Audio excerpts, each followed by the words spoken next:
It's the 18th day of March 2024. I'm going to be your host tonight, Durnford.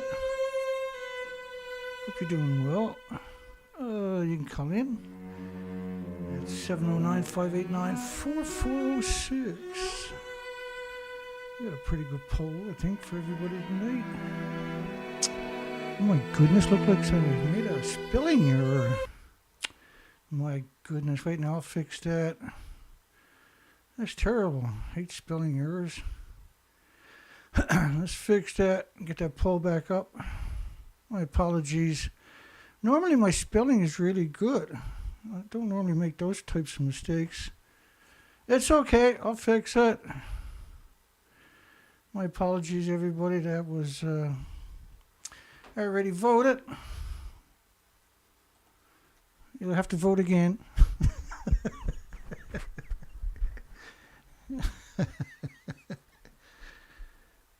I'm sure most people don't mind. There's probably one or two out there might mind. Obviously, that was a wrong poll. Yeah, Fukushima. We're going to take you back in the time machine. Into the time machine. Woo! We're going way back to the year, to the dirty dozens, 2012, 2013, 2014 era. They were great times. Great times for an extinction event. Let's try that poll again. I kind of screwed it up. Here we go. There we go. There's the poll. Should it be a crime for the International Atomic Energy Agency to cover up Fukushima nuclear meltdowns, radioactive fallout for 13 years? I think it should be a crime. How about you? Oh, we got 6 votes, 100% yeses.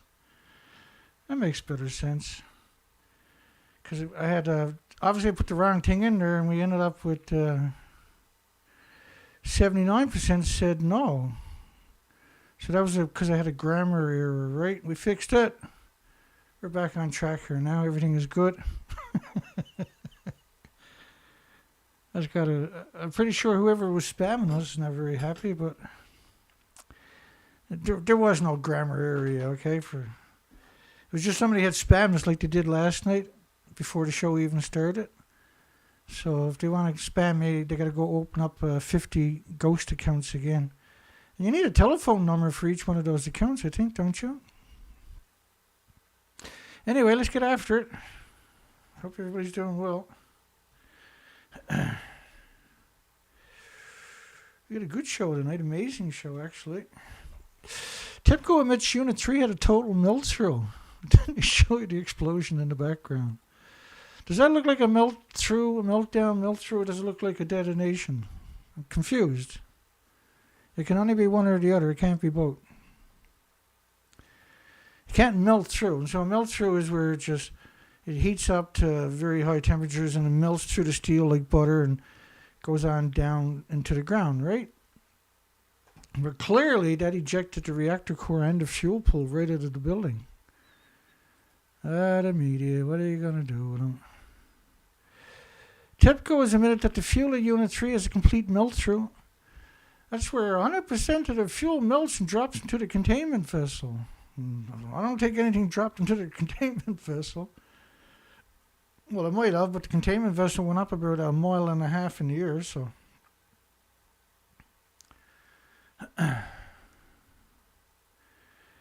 Nothing got out, just like Alcatraz.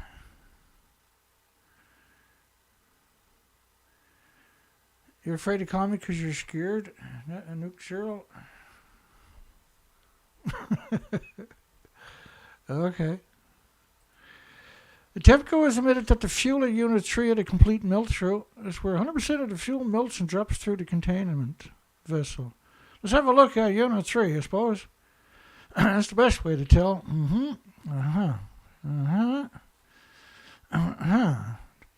No, it was the fuel reactor cores were kicked out of the building, actually. TEPCO previously estimated 60% of the fuel melted through, and now they're claiming that the HPCI cooling system ceased working at 5:30 a.m. March the 13th, 2 days later, 5 hours earlier than previously estimated. My goodness. 26 hours before the hydrogen and steam explosion. Let's look at this again. The explosion is caused by the nuclear meltdown itself. Zirconium claddings burn as soon as they're exposed to air. And the gases are very volatile.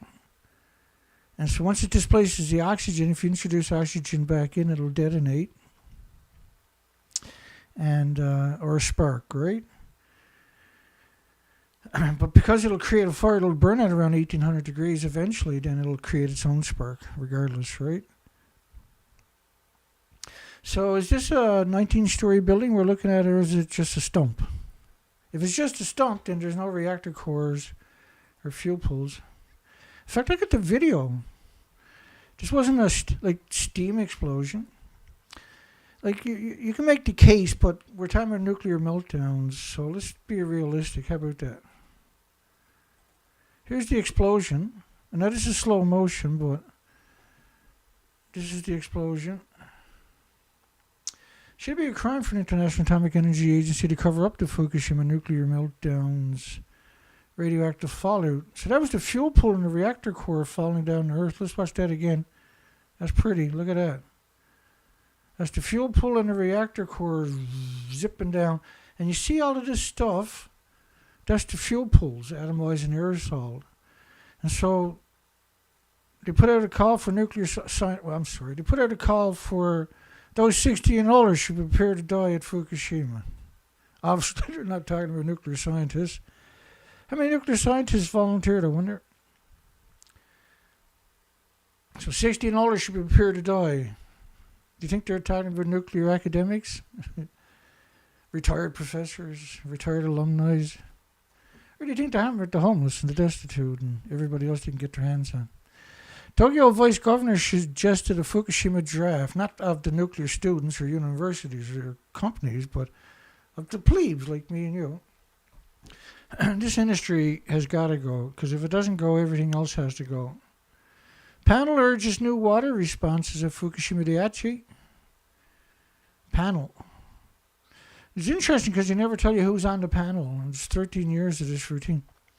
One of the previous various panels making suggestions for the response to the mess. A mess. Multiple nuclear meltdowns is now considered a mess. That's reassuring. It's called for 5 new measures to combat the radioactive water as the plant, this is 2013, as the plant continues to leak an estimated 9 terabecquerels of just cesium-137 alone to the sea every minute. Month. It's every minute, obviously. I don't know what to say to these people.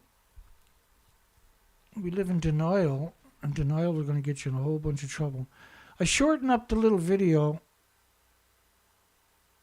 from 2013, the same year as this story. And that the water is not stuffed from the water filtration system, which doesn't exist, by the way. Beneath the surface, water flows downhill and into the basement of the damaged reactor buildings. There it is contaminated with high levels of radiation. The only other solution is to pump out the contaminated groundwater and put it in storage tanks. But after just 2 years, the site is already jammed with more than 1,000 giant tanks. Most of them are already full up. At least 400 tons of new water pours into the site every day, and it's going to continue for years and years. So all the tanks were basically full in 2013. That's quite an interesting statement, isn't it? So nothing got out. That's the official story. Tokyo suburbs to be decontaminated, but 70% of the town is marked for cleanup. But you can't clean up after a nuclear event because it impermeates itself into the sidewalks, into the fence, into the wood, into your house, into your toys, into your dog's leash out in the garden. It embeds itself because it's electrically charged too, right? And so if 70% of your community needs to be cleaned up from radioactive fallout, it means you got to dump all your water out of your drinking water supplies. You got to dig up, a couple of feet of the sediment around it. You got to build a barricade so that nothing can wash into it the next time it rains. And you got to build a roof on top of the pond so that every time it rains, it doesn't fill up with radiation. 70% of the town is marked for cleanup. Well, that means you're supposed to abandon the town. This is not,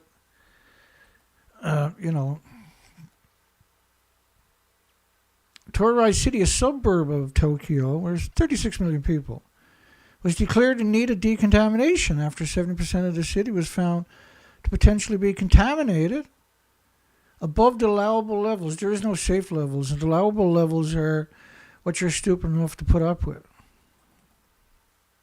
Surveys are being conducted to determine what homes require decontamination. Anybody sick here? Anybody dead of cancer recently? Any Alzheimer's, dementia, or autism, or diabetes, or Down syndrome? Oh, okay, well, we're going to clean up your property.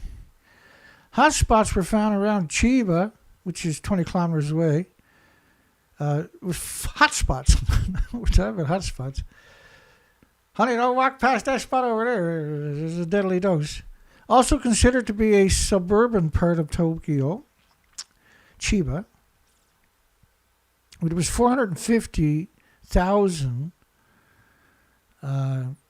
times above the norm, whatever normal level might be, of xenon 133 or krypton 85, or both. I can't remember. I think there was both of them in around those same numbers, actually. It's okay for Superman, but it's not okay for you. You're not Superman, are you? Well, it's not safe for you then.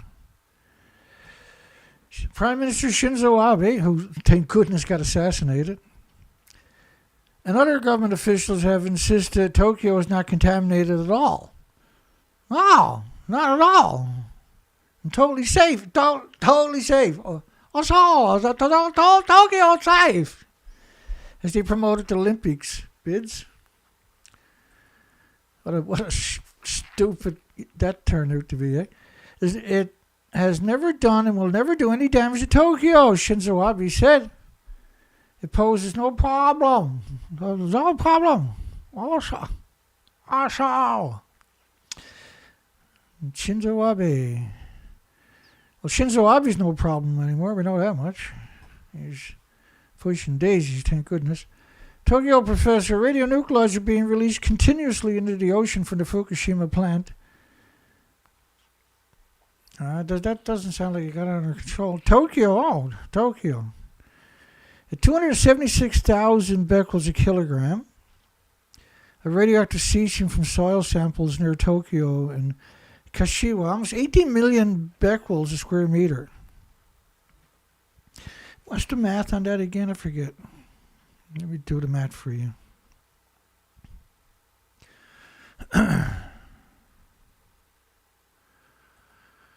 So you got 18 million atoms, physical atoms, per square meter. That's a lot of atoms, Dan. You got to divide that by 276,000. I think the number was, 276,000. And normally the numbers you use is 66.6. So, because they just rounded off, right? Otherwise, it would have been 66.6 kilograms to get the square meter. Just details.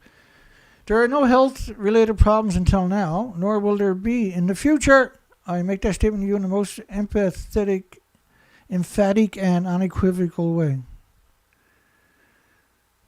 Well, Shinzo Abe's got no health issues, have he? Oh, that's right, he's dead, then. Of course he got no health issues. Well, that's what I'm talking about. They put him out of his, they saved the whole taxpayer a bunch of money. Top radiation experts, 50 atoms a kilogram in humans lead to irreversible lesions in the vital organs. The Americans' limit is 1,200 atoms per kilogram. So that's pretty reassuring. They're not out to get you at all. Infant deaths were up in British Columbia, Canada after Fukushima collaborates a U.S. study. There was quite a few U.S. studies. One of them was the Idaho TV showed up that the data showed a large spike in deaths, particularly infant deaths, In the 14 weeks following the Fukushima meltdown, of course, you've seen the same thing in Canada. Got nothing to do with Fukushima, total coincidence. Radiation health specialists, children with over 11 atoms a kilogram start to see heart problems. And Americans' limit is 1,200 atoms per kilogram. So goodbye to children in that country. So it was so bad, apparently, that, not apparently, but there was an extra 865,000 extra cancers in the first year, 2012.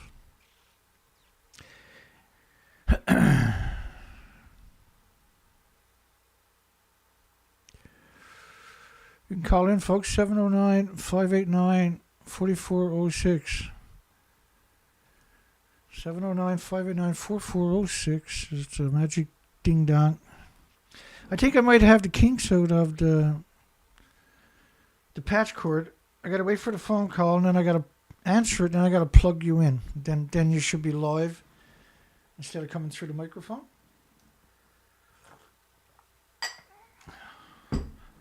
I still haven't bothered to practice. 709-589, this is a Canadian number. I apologize, obviously, I'm Canadian.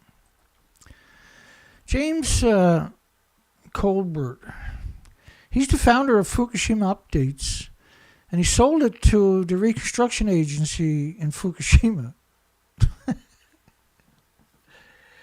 He's such a scumbag, eh?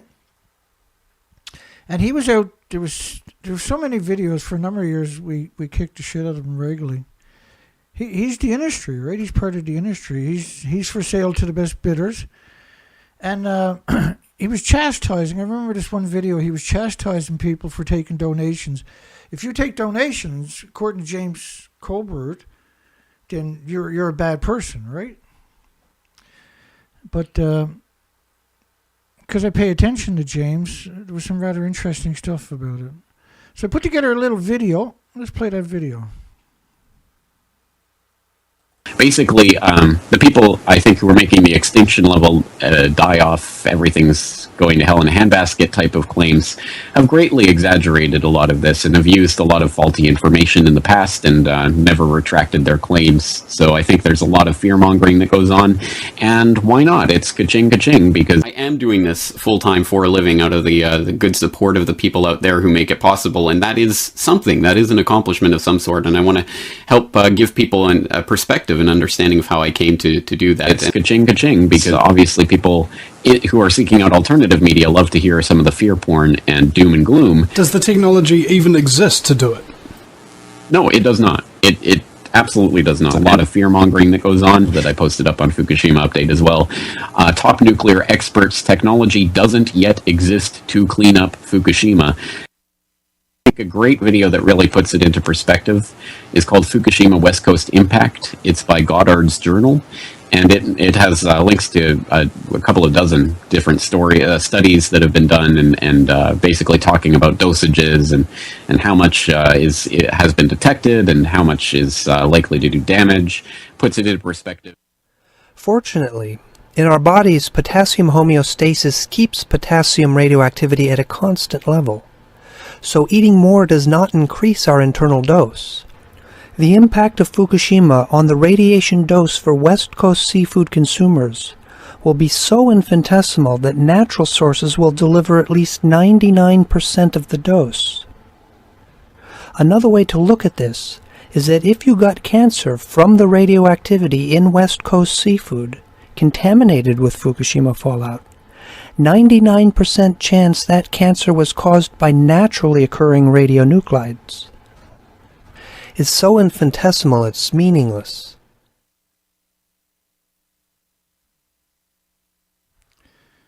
So he was talking about a nuclear expert, but Goddard's not a nuclear expert. He's and Arnie Gunnarsson put him on a pedestal in the second week, right?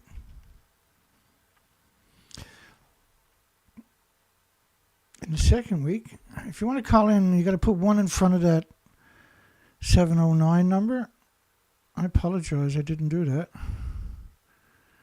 I got no idea what was going through my head. That's absolutely...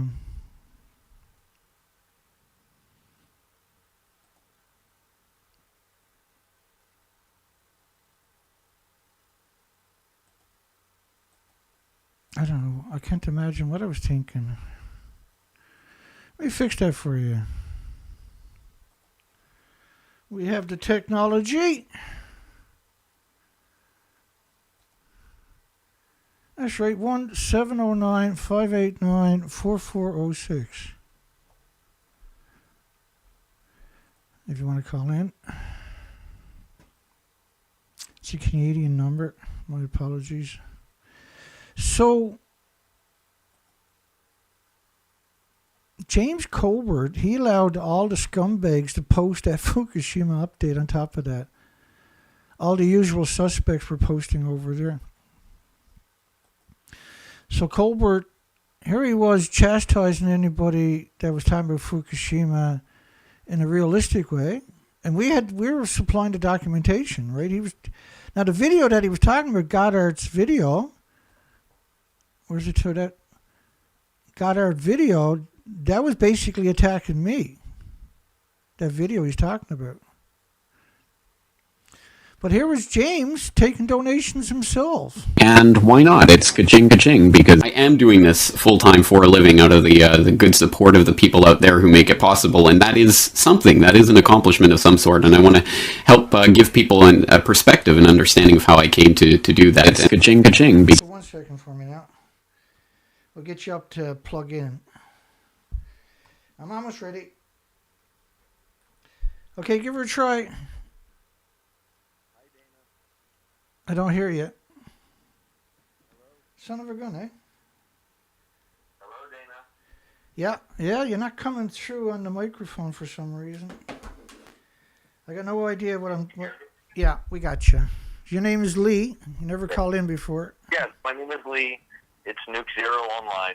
I have followed you for quite a long time, and never called you before. Kind of nervous. That's okay. Go ahead. You got something you want to throw up there? Yes, this is not at all a criticism towards you, sir. But you show a lot of the information that came out when Fukushima first happened. Yeah. And if you could, I would just like to hear in your own words where you think we stand today from that accident. Well, is that the only question you got? Yeah, that's it. Yeah, so the reason I showed those headlines because that was the original documentation, right? So if you have, I just want to make sure people out there don't comprehend what's going on, because there is a lot of people who are asking why do I show those headlines all the time? Because that's the story, right? That's when it happened. Here's all the headlines, and here's the documentation, right? Sir, the other day I asked Siri what was the worst nuclear disaster in history, and she told me Chernobyl, which is bullshit. Yeah, I think I remember you posted that, actually. So where do we stand today is the question. Yes, sir. So it's a complicated question, but no, it's not. It's complicated to, like, if I was doing a radio, it's gotten exponentially worse, of course. Right. If I was doing a radio show, then it's simple because I don't have to provide the information, right? Because I'm that kind of personality where I don't like to say anything unless I provide the information. And so as luck would happen, I grabbed the information while James Colbert video was playing to help articulate why we're raising money, right, to do the research. And so now I do die-off videos, as you're quite aware, obviously, but a lot of people might not be. But I do die-off videos, and so one of the ways we can look at it is the last video we're talking about an extra 7,000 humpback whales they admit now showed up dead or emaciated. And that follows on the heels of 12,600 whales that are emaciated. And that follows on the heels of the mink whales that are emaciated. The culverted beak whales, was over 1,000 of them in the United Kingdom a couple of years back in a few month period, showed up in different stages of decomposition. And so when you find every whale you find, you multiply it by 10. That's the consensus. So there's around at least 10,000 culverted beak whales. And so the tally starts, these are incredible tallies. You got the right whales, the blue whales showing up with the same attributes, the fin whales in particular. You got the sperm whales also. And these particular species travel long distances, is why I'm using that. And they'll travel, say, 10,000 kilometers in their migratory route. And they start out with 12 inches of blubber. So when they get to where their migratory route switches and they show up emaciated, then the ocean is really bad shape, obviously, right? Because they didn't find any food along the way. And we're seeing the birds showing up emaciated now. We got that documented. And I got some of that coming up later. And then I've done the research expeditions, and I've followed up with them for 6 years. And so after doing all of that, and we cover the die-offs every month or a couple times a month for many, many years now, we're in real trouble. All the insects are missing except for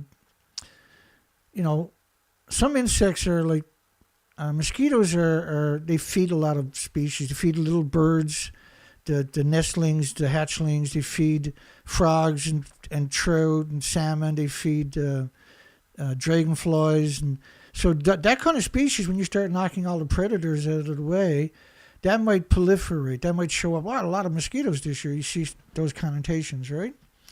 And so the big picture is we're in real trouble. Very, very deep trouble. And that's what we're doing. Do you see any way out? Yeah, well, we got to start somewhere. At some point, at some point we're going to have to deal with nuclear. We're going to have to deal with all the nuclear dumps. We're going to have to deal with all the nuclear that was dumped into the estuaries, the lakes, the rivers, the streams, the oceans. At some point, we're going to have to deal with it. Russia's already dealing with it a little bit for a while there. Then they stopped. They got 18,000 dumps in the Arctic, in the ocean. And but you got all these countries, they know where they dumped it, right? And so we have the technology. We can, at some point, we're going to try to retrieve all of this, is what I'm trying to say, right? We can't change Fukushima. We can't change what happened at Chernobyl or at 3 Mile Island or at Santa Susana or at Mayak or at Windscale or any of these major releases. We can't change that. But at some point, some generation in the future will try to deal with this, right? And we got to try.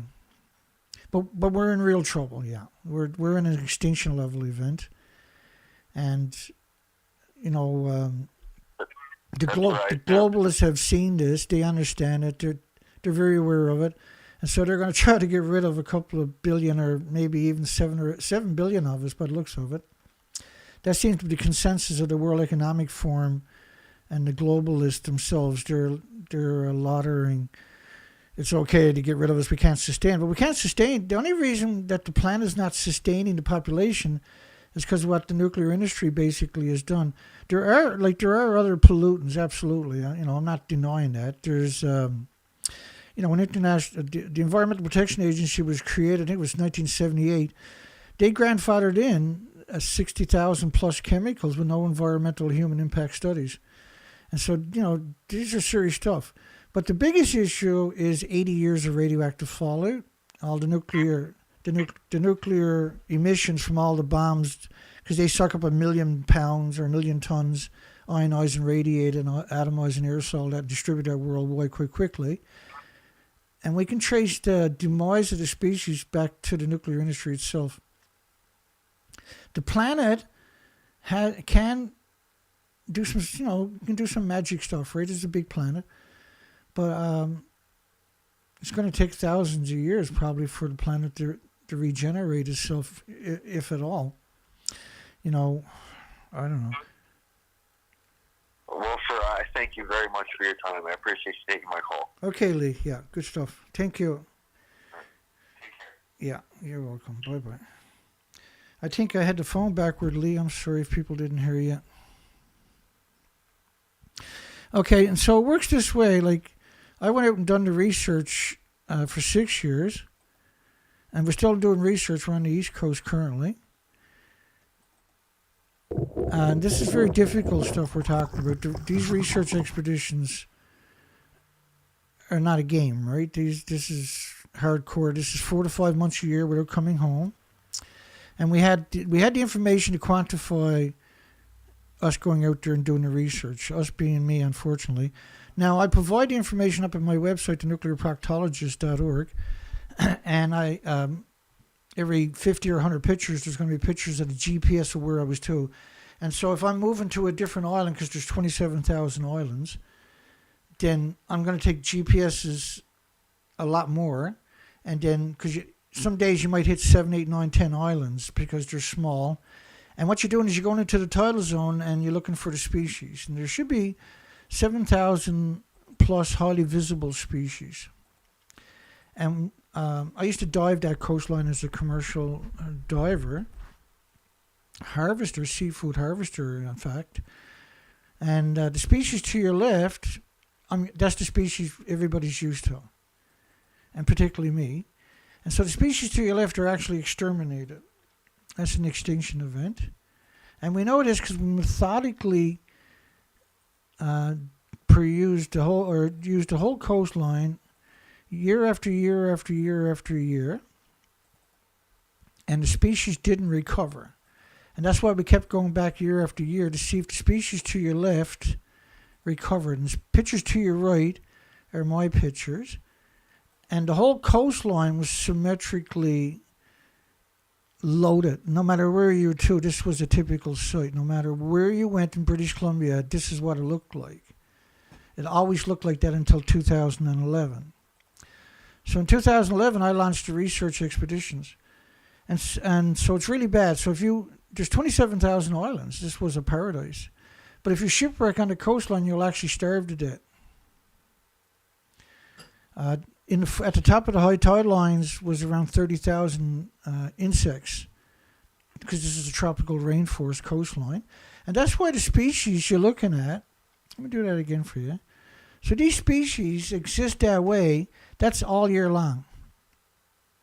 Because they don't have an ice pack in the wintertime scrubbing the coastlines.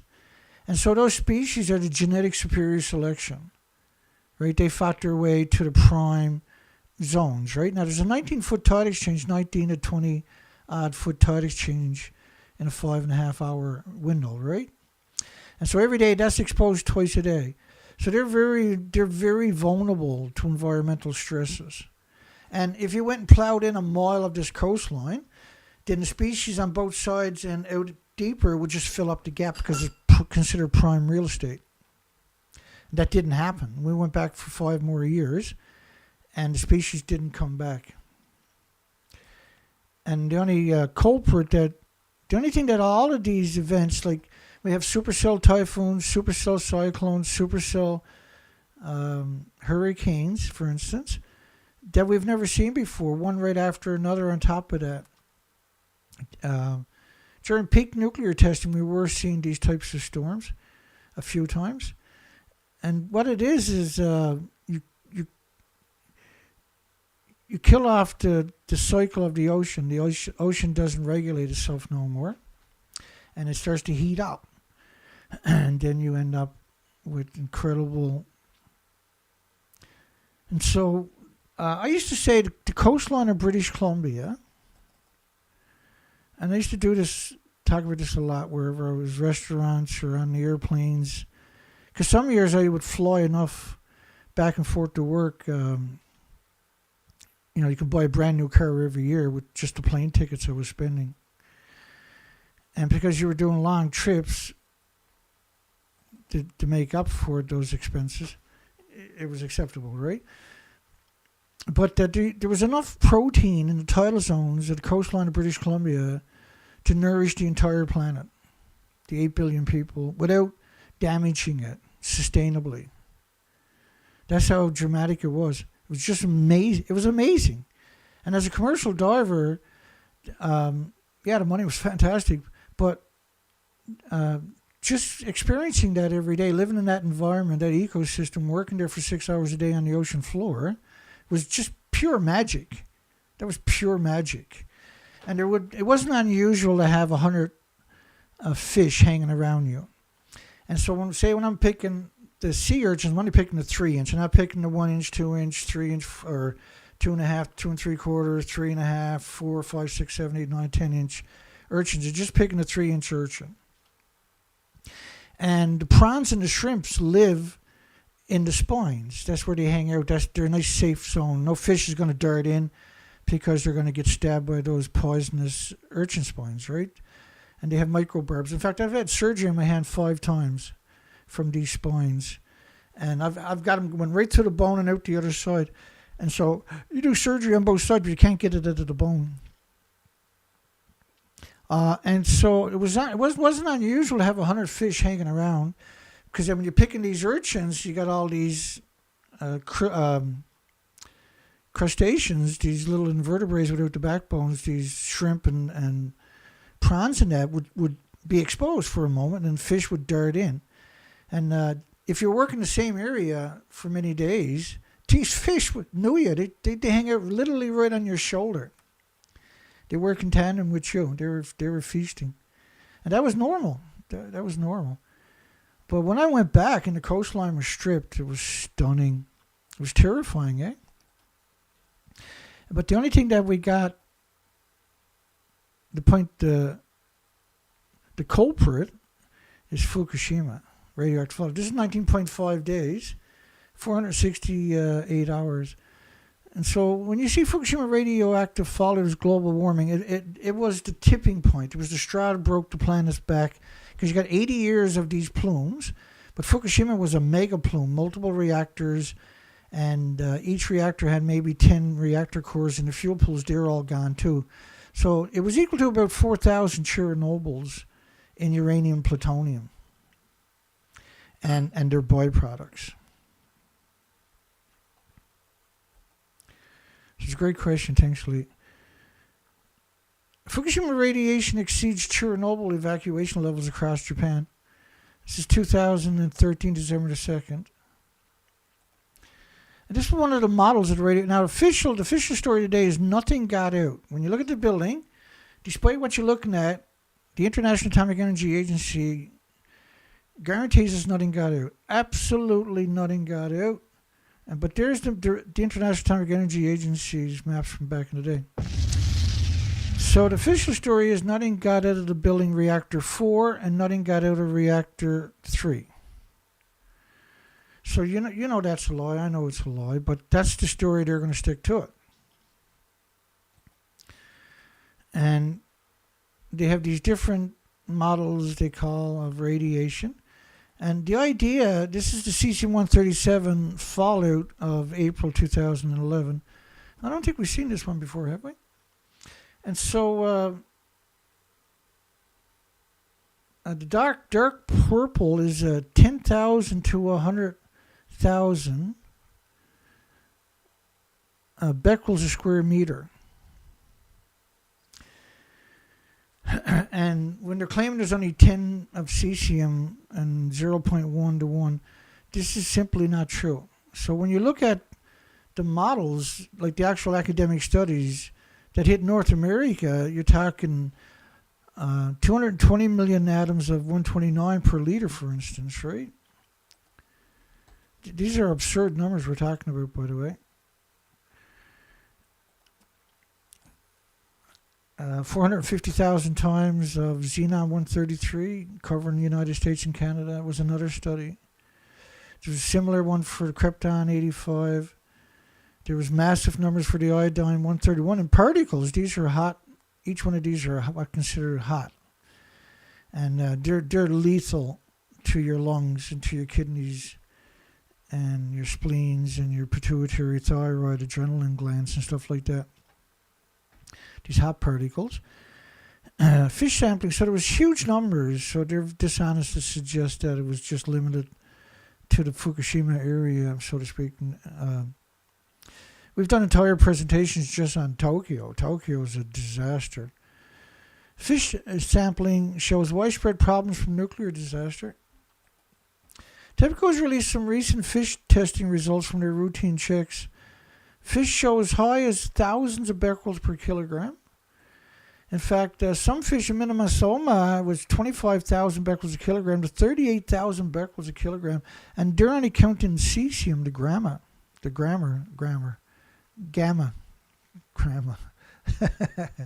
I apologize. Fish are starving to death. All forms of ocean life is dying in stunning numbers across the Pacific. And we had a plethora of these headlines before I went on the ocean. And so James Colbert was out demonizing me with the Goddard Journal, which is not even a scientist or an academic at all, right? He was a stalker. He became famous for. Fish starving to death. All forms of ocean life dying in stunning numbers across the Pacific. March 19, 2007. Dean, I was actually on the ocean at that time, so some of that, a lot of these headlines from those years were based on my research. We pulled the net up and there was not a thing in it. I actually followed a fishery and ocean vessel that was a great big one, probably 300-400 feet. And they were dragging for krill. And I was cutting across, that was up by Banks Island, up by Clem 2 in British Columbia. In other words, right in the middle of nowhere. And it was a fairly nice day, so I hung around, waited for them to pull up their net. And there was maybe 100 pounds in it or something. It should have been loaded, right? But I had talked to people, experts about it, and the phytoplankton was gone from freshwater lakes to the big lakes. We pulled the net up and there was not a thing in it. A massive die-offs reported in the Pacific Ocean. The official says, no fish out there anywhere over a very large area. This is 2017.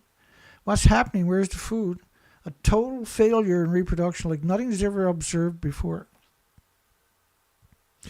Scientists fear Fukushima radiation hitting U.S. to worsen, and a lot of people are very concerned. Experts, billions are being exposed. Reactors will continue to pour the water into the Pacific for the rest of the time. 2012, October 25th. More water storage issues at Fukushima Daiichi. I don't understand what's going on with the phone, though. I don't understand that.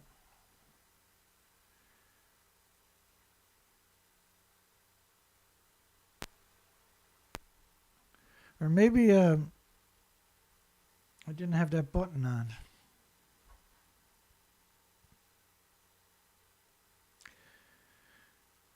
I think that's maybe what's going on. I'm going to leave that button on because I don't seem to be getting any feedback in the background. So I'll leave that button on so the next person who calls, like we had this working, right? James Lewis had called in and it worked perfect. And now I can't seem to get it working. But there is an extra button there because the equipment I got is pretty expensive equipment.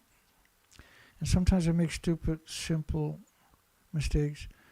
More water storage issues at Fukushima. This is 2012. The current treatment system removes cesium. This was the series system. Now, the cesium isotopes are the same size as the uranium or plutonium or americium or neptunium or strontium or blah, blah, blah, blah. There's 1,000 of them that we're worried about fission products. And the majority of them are very short-lived, right? But a large chunk of them are not. And anything with a long half-life from a chain reaction maintains its energy for its entire lifespan, whereas a long half-life of natural, harmless, stupid, everyday emitters is no issue. But when it comes from a chain reaction, like say plutonium, 239. It's dangerous for 24,000 years, and there's 10 half-lives. So 10 times 24,000, 240,000 years. It has the same energy. And that's what I mean by it maintains its energy after the long half-lives from a chain reaction are long past the human experience, are still going to be very dangerous. TEPCO has been unwilling to document what other dangerous radioisotopes are left in the water after treatment, and TEPCO has considered dumping some treated water into the ocean once again. Now, these bags, they allegedly were used in temporary big, what they call bladders, right? But that was meant to hoodwink you because the tanks were almost all full and they had around 1,000 tanks in 2013. I played that video for you earlier, right? But in 2013, the groundwater entering the complex and coming out the other side was estimated at 220 million atoms per hour, 2.2 sieverts. Now, they're only talking about beta. So you're going to have similar gammas, alphas, and neutrons. And you can't have any of that combinations without X-rays too, right? So sievert, say 1 gallon, 4 liters of this stuff, just not counting the other stuff mixed in with it. In the wall at a subway station, everybody walks past it will die that day or that week. For 1 million years, that'll go on. So this is very dangerous stuff. So if you fill up these huge bladders with this kind of stuff, because that's what we're talking about, and that's what they're saying they put in there, then you can never get near that site again. These bladders need to be 8-foot thick lead to shield you from these kinds of numbers we're talking about, right?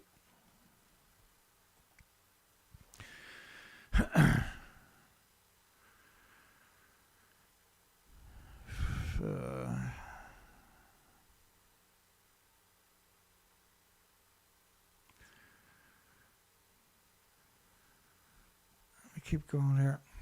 Japan's nuclear emergency zone study shows worldwide deficiencies. They knew this.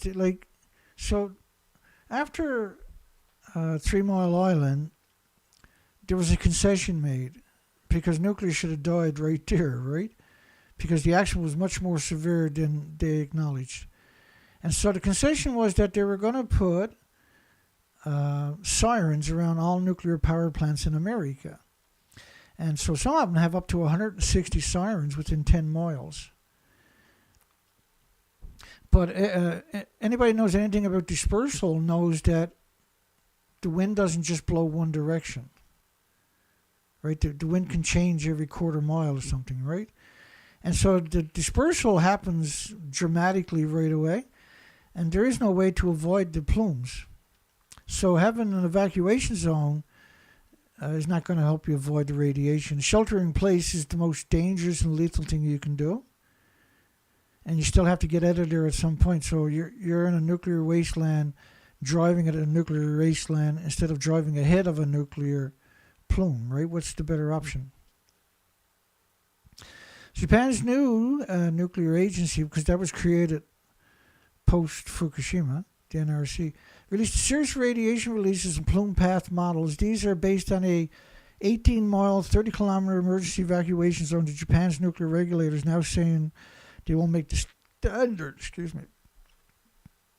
The old zone was 6 miles, so they tripled it.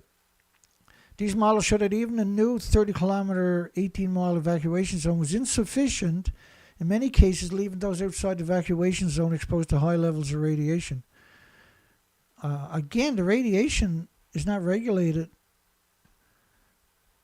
to a 6-mile, 10-mile, 1,000-mile, 500 square mile. It covers the whole planet symmetrically. It's not racist or bigoted or prejudiced or biased. It's not segregated. And the French model really is those types of models are the better models. Now you can see the plume coming out. So you can see the plume back over itself on a number of occasions. But remember, the plume is still coming out. This is a continuous plume. It's still coming out. It's still coming out of there. And just because the planet is now covered after 20 days in radioactive fallout, that plume is still coming out. That's never going to stop. It's still coming out. I think 4 plants have high levels beyond 18 miles, 30 kilometers. The Kashiwazaki Karakwa plant, butchered that one, I'm sure, Niigata Prefecture, had high radiation populated areas around 40 kilometers from the plant. The other 3 plants examined are Fukushima Daiichi, the Onhai plant in Fukai Prefecture, which we think could have had serious damage during the Noto quake in January 1st, and the Hamako plant in 12 plants at high levels, 30-kilometer zones. These plume maps also show that many areas can end up with a radiation plume concentrated where the escape routes are. Of course they do. The plume would extend all the way to Kyoto, which is on its way to Osaka. One of the areas people are told to flee. Kyoto is home to 1.4 million people. They're going to have another major quake there at some point. If you look up the pictures of that earthquake, holy shit. 1989, was it? I can't remember. Or 86 or something. The plume also shows high contamination would hit the Lake Biwa, the main freshwater sources for the region. Well, let's have a look at one of TEPCO's numbers put into a model. Oh, it looks like the whole planet freshwater is destroyed. Isn't it like to suggest that, the original 6-mile evacuation zone, that was murder, that kind of, and even 18 miles. A nuclear plant is murder against our planet. And you can trace the direct decline of all the species, every one of them, to the nuclear testing. They actually done sex ratio studies on planet Earth to see if there was more males than females being born, which is a sign of a major radiation poisoning. And if you got that in humans, which you did, then you're going to see the exact same, plus probably worse, in the species. Radiation in the sea from Fukushima hit Russia in the first month of the disaster. Well, this model covers the whole planet in 20 days. And these are considered accurate models based on TEPCO's conservative numbers. They didn't even acknowledge the meltdowns at that time. Reports released at a symposium last month admitted that cesium being leaked into the sea from the Fukushima Daiichi had traveled 2,000 kilometers and up to 5,000 kilometers into the Pacific during the first month of the disaster. Well, 5,000 kilometers from Japan, or 5 million, or 5,000 kilometers is almost to U.S. and Canada coastlines.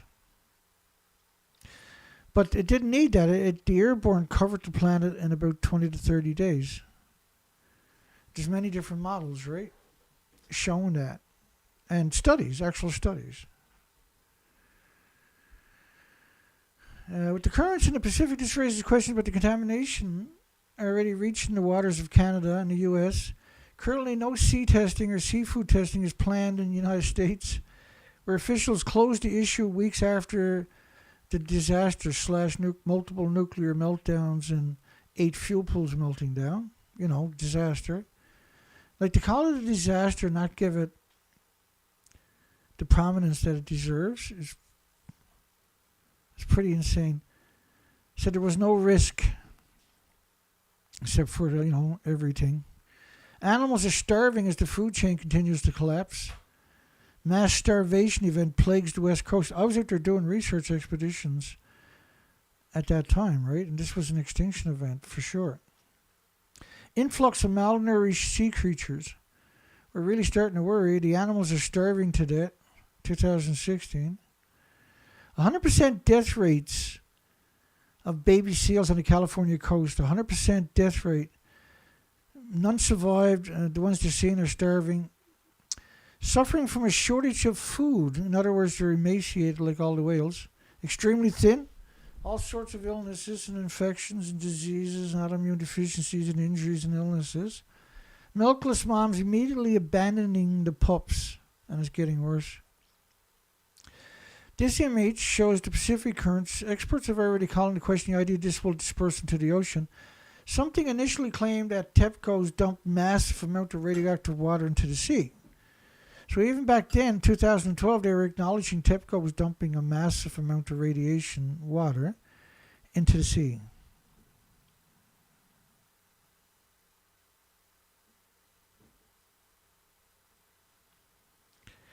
Mind-blowing die-off of seabirds on their way from California to Alaska.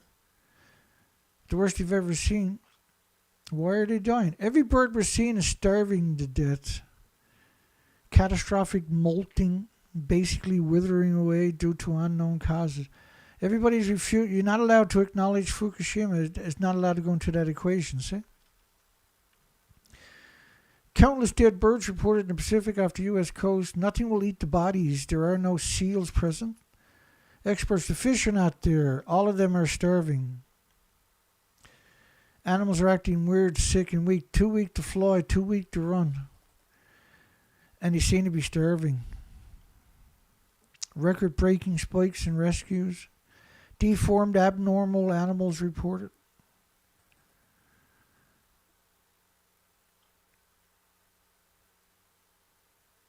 Over half of the prefectures refused to take disaster debris. November the 20th, 2011. Most are citing the inability to handle it at their own local waste facilities, which is rarely mentioned in all of this, is that asking other prefectures to import radioactive debris and expose themselves is a rather silly idea. And I still question what the hell is going on there.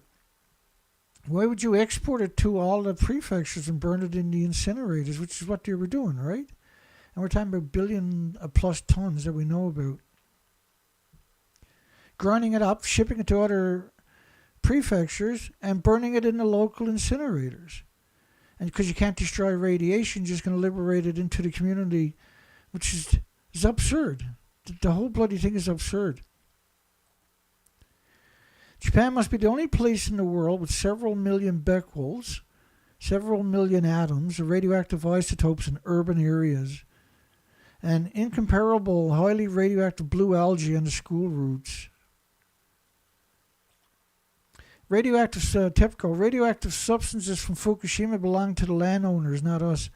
So if you got a lot of their radioactive fallout on your property and you bag up a bunch of 1-ton bags, like a lot of farms were insanely doing, then you own it. So you can sell it, auction it off. These are dirty bombs. There was a little video there too. And on waste, it's piling up, and we need a final solution for that, preferably by centralizing the waste, not by having tens of thousands of small waste dumps around Fukushima Prefecture. Thank you. So there's bags and bags and bags everywhere.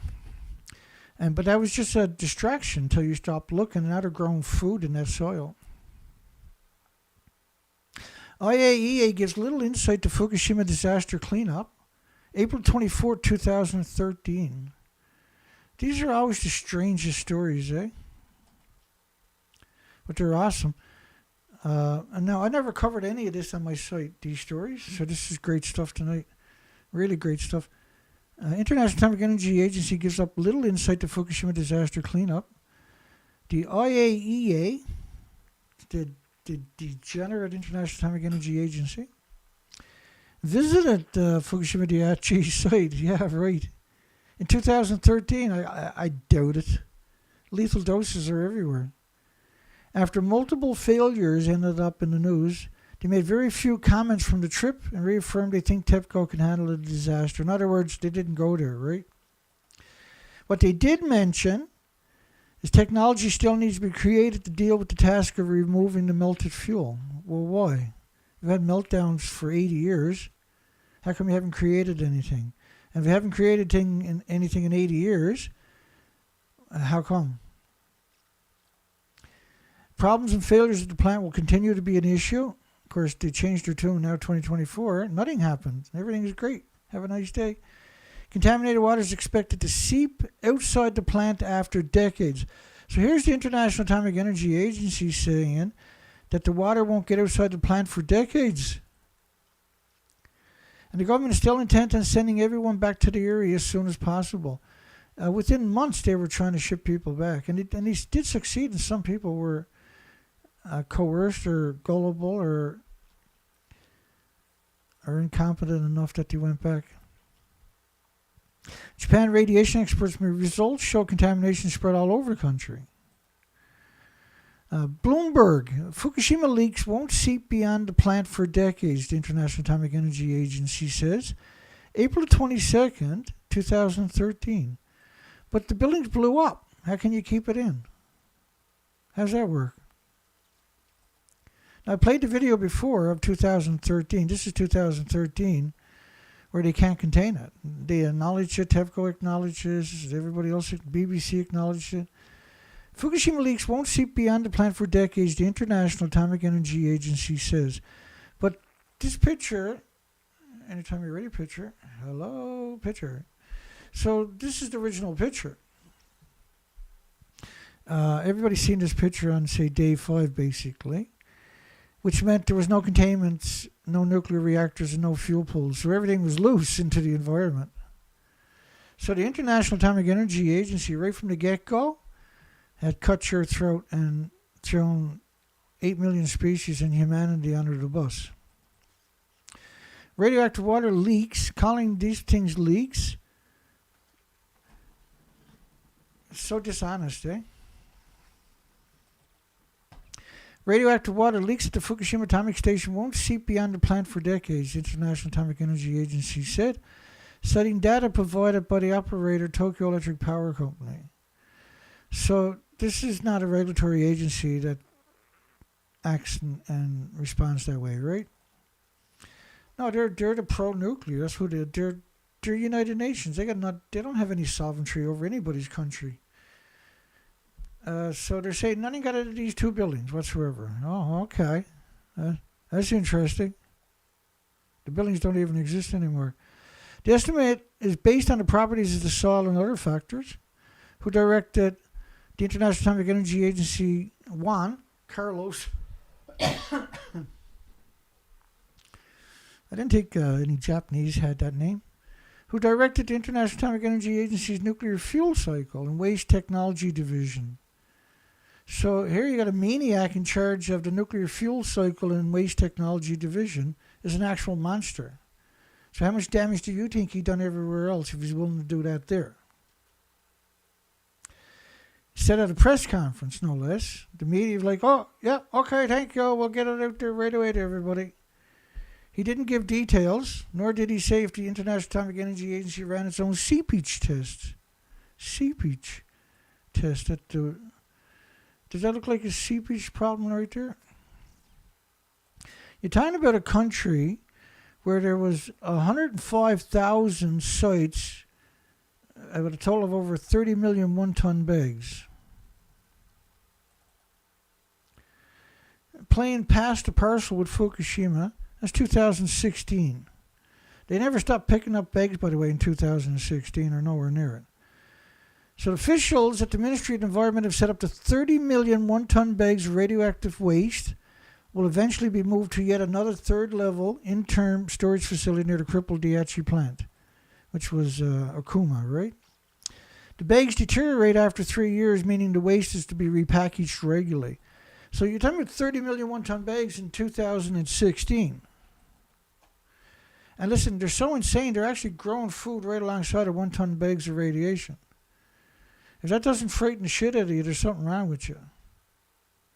If that doesn't terrify you to go to the supermarket for the rest of your life, I don't know what the fuck does. If that's not the most bizarre, dangerous practice, what is?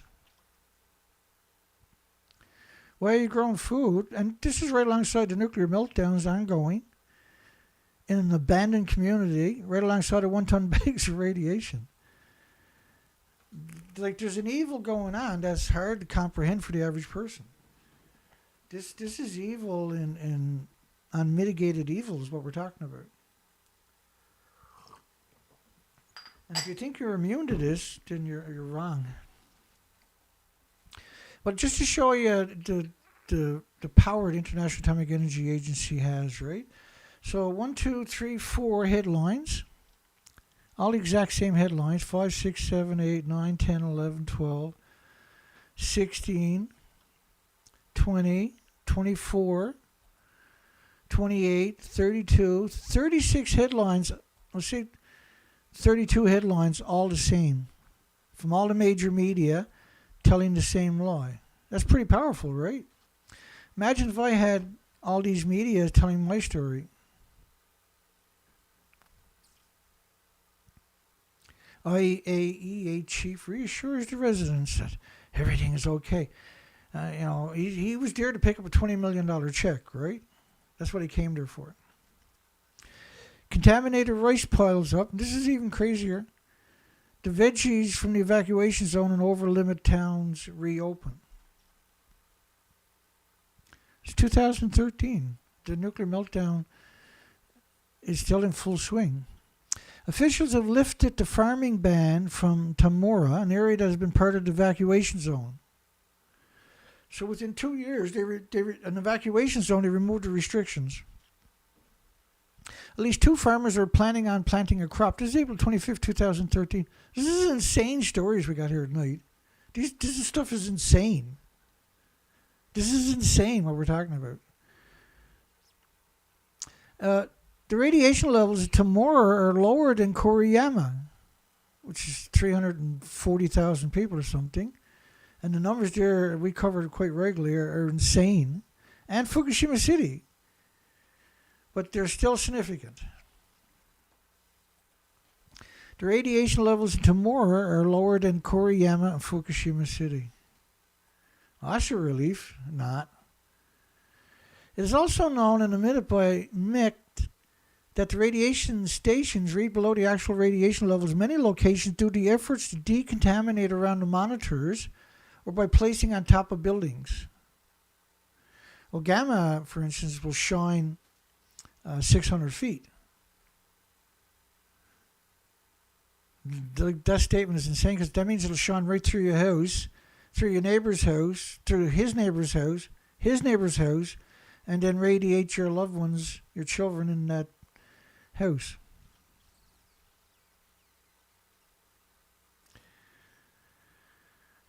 So the numbers that they're talking about are completely dishonest numbers. Like, they're so dishonest. It's really it still bothers me that people can be that evil. Like, you picked up 30 million one-ton bags, and the lowest number was per kilogram is going to be 100,000 atoms per kilogram.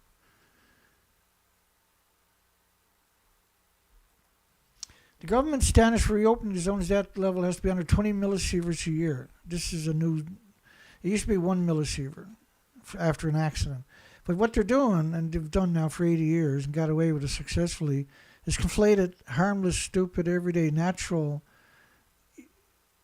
elements with anthropogenic man-made elements that are not from the solar system or created by man only. And that nothing on the planet has an immune trigger to defend against it. And that the natural stuff doesn't bioaccumulate in your body, but the anthropogenic man-made radiation does. Anything under that level is being reopened and people pressured to return. This will likely be used to deny people compensation for their losses since they can now return, even if they shouldn't. Any vegetables grown in the region will be subject to the same radiation testing as other food. They're only looking. They're not. They claim they're looking at cesium. That's the only isotopes, by the way, they're looking at. But they're not. They're not even looking for the cesium.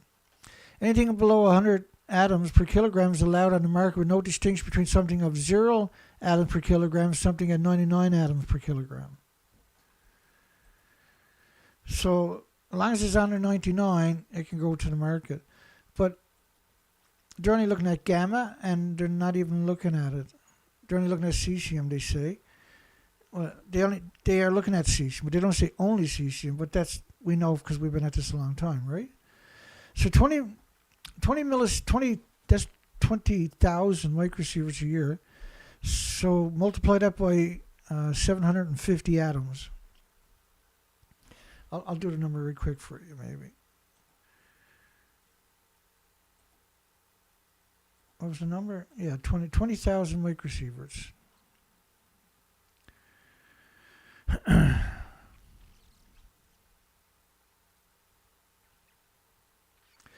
Times 750 atoms per microsievert. And that's lowballing it per microsiever, right? That's 15 million atoms. So your body has to attack each one of them, try to build a tumor around it, or a bird or an insect or whatever. So our bodies will attack it with white blood cells for the rest of our life, each atom. And each atom is pulsing energy at the speed of light. And each one is going to destroy endless chromosomes and DNA and cells and that. And your body has to repair that every second and try to attack the source every second.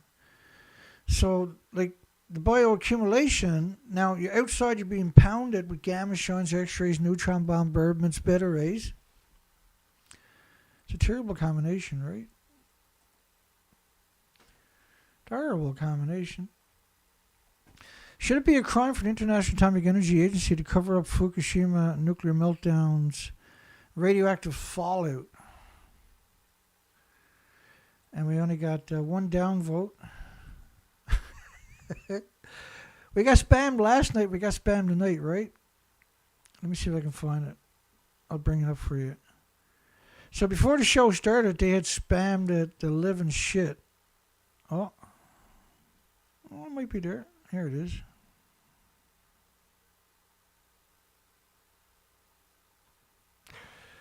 Hang on, I'm having problems. I just had it there. Here we go. There we go. Let me bring it up on the big screen. My apologies. So the original poll goes up before the show.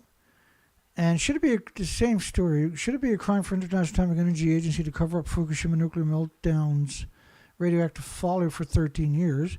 They came in and spammed me with about 50 accounts in a matter of 5-6 minutes and had a 79% no. Right? Now we have almost 100% yes. It should be a crime. And they done the same thing to me last night, by the way. Let me bring that up very quick. And we had a battle of anti-nuclear and nuclear. But the anti-nuclear is just a single public relation firm. And it's all done in like 6 minutes, and then that's the end of them, right? But let me bring up the screen capture from the poll, last night's poll.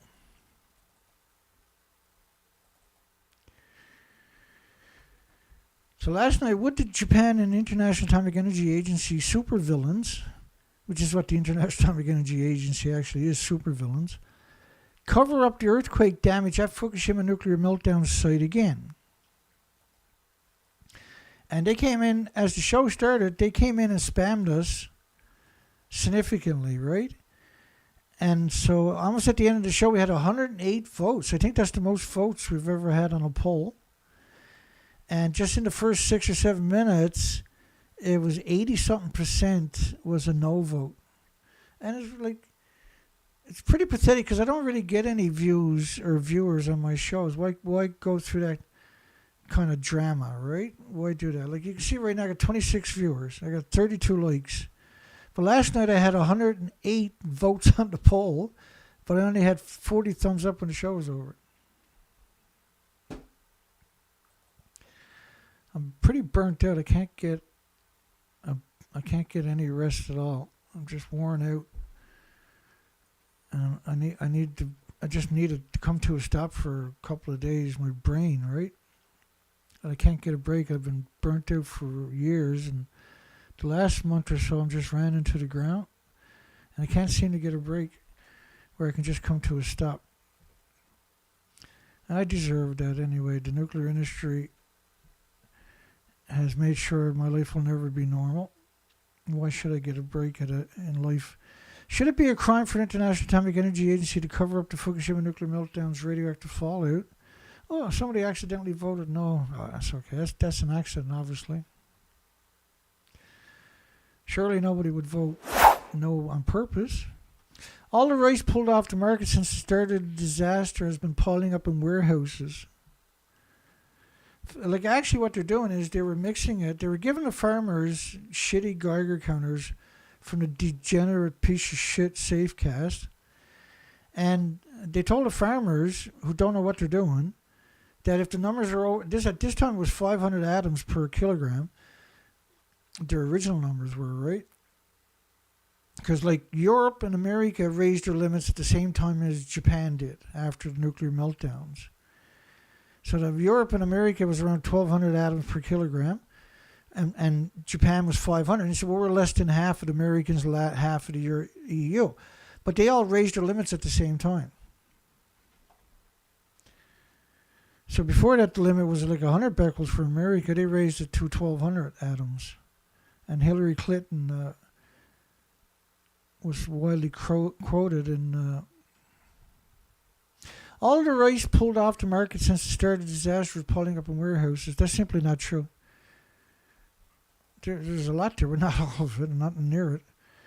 What to do with it has caused a considerable headache. Authorities have been trying to find someone capable and willing to incinerate it, But if you burn it, you're just going to liberate the radiation back into the environment, the isotopes, because you can't destroy them by incinerating them, right?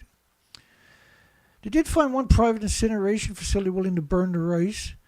It was not explained if this facility had any sort of filtration. You can't filter radiation. Like they're atoms, so they're the same size as any other atom. So unless you're going to filter all the atoms, you can't filter it. Farmers involved suggest the contaminated rice should be fed to livestock used for food. Farmers. That's scary that anybody would even think that way, right? Another idea floated is using it for biofuels, which means you're going to liberate it back into the environment again, because you can't destroy radiation. If it could be processed without releasing contamination, this may be a realistic option, but the contamination problem may simply shift to another industry. The farmers involved pointed out that some of the rice is now below the 100 atoms per kilogram contamination limit. Again, this is madness to suggest that it was. For starters, they're not looking for plutonium or curium, which is the biggest byproduct of the radiated fuel rods, and need lead shielding 10 times thicker than you do for plutonium, which is named after the devil. This is probably due to it sitting in storage long enough for cesium-137 to decay low enough to lower the levels. Again, this is the industry talking. This is simply not science we're talking about. Fukushima underground zeolite walls explained. Now this is down by the pump house. This is we got those pictures.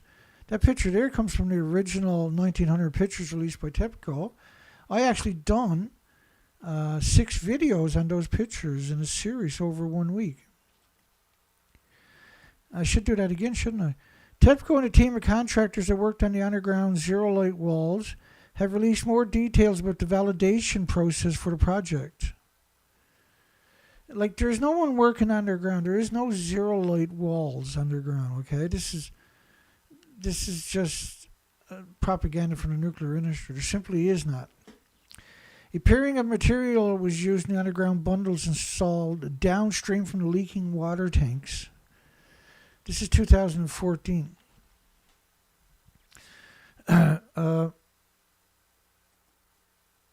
These are insane people.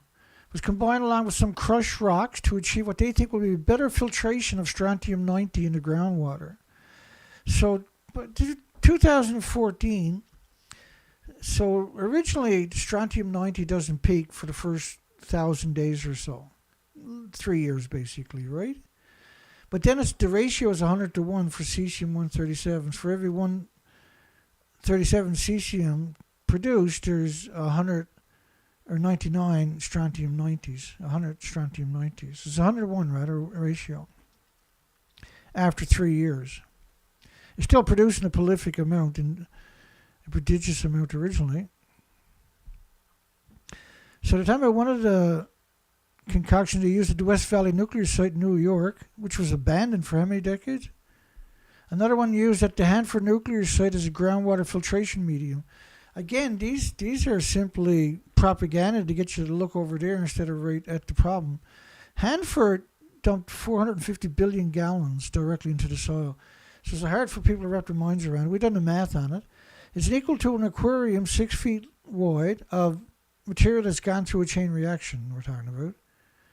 So aquarium 6 feet wide of this sludge and 518 feet tall wrapped around the entire planet more than once. So a 518-foot wall of high-level radioactive waste wrapped around the entire planet was dumped into the soil.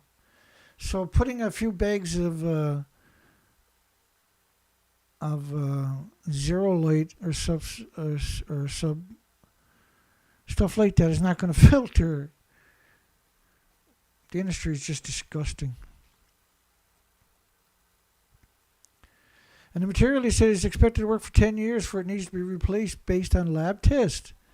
You done lab tests with multiple nuclear meltdowns, have you? You piece of shit. Someone should put you in a fucking bag and bury you at Fukushima, you scumbag. Fukushima efforts to erase human rights. In June 2013, UNSCEAR, the United Nations Scientific Committee on the Effects of Atomic Radiation, released a report declaring the human health impacts from Fukushima to be almost non-existent. Ha ha! That's amazing. Remember, Geraldine Thomas is on UNSCEAR. Kathleen Higley is on UNSCEAR. These are vile, subhuman degenerates.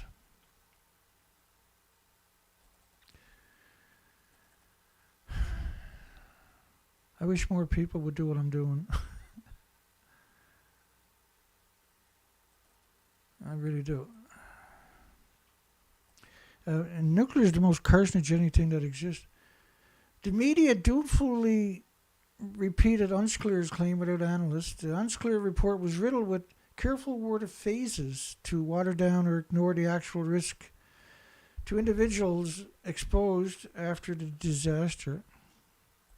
We covered this many times, but this story, these stories and that are all stories we've never covered before. So this was February 12, 2014, by the way. Not impacted by the radiation is a clear attempt to erase these people's exposures. UNSCEAR took a track record of downplaying the human health impacts from Fukushima. Multiple medical groups, including IPPNW and PSR, disputed UNSCEAR's claim. I went to all the leaks, all these links, to that link and the other links, and pages are not found, right? Dr. Yamashita, who became internationally known for telling people that 100 millisieverts is safe and that smothering would protect them from radiation. Remember that guy?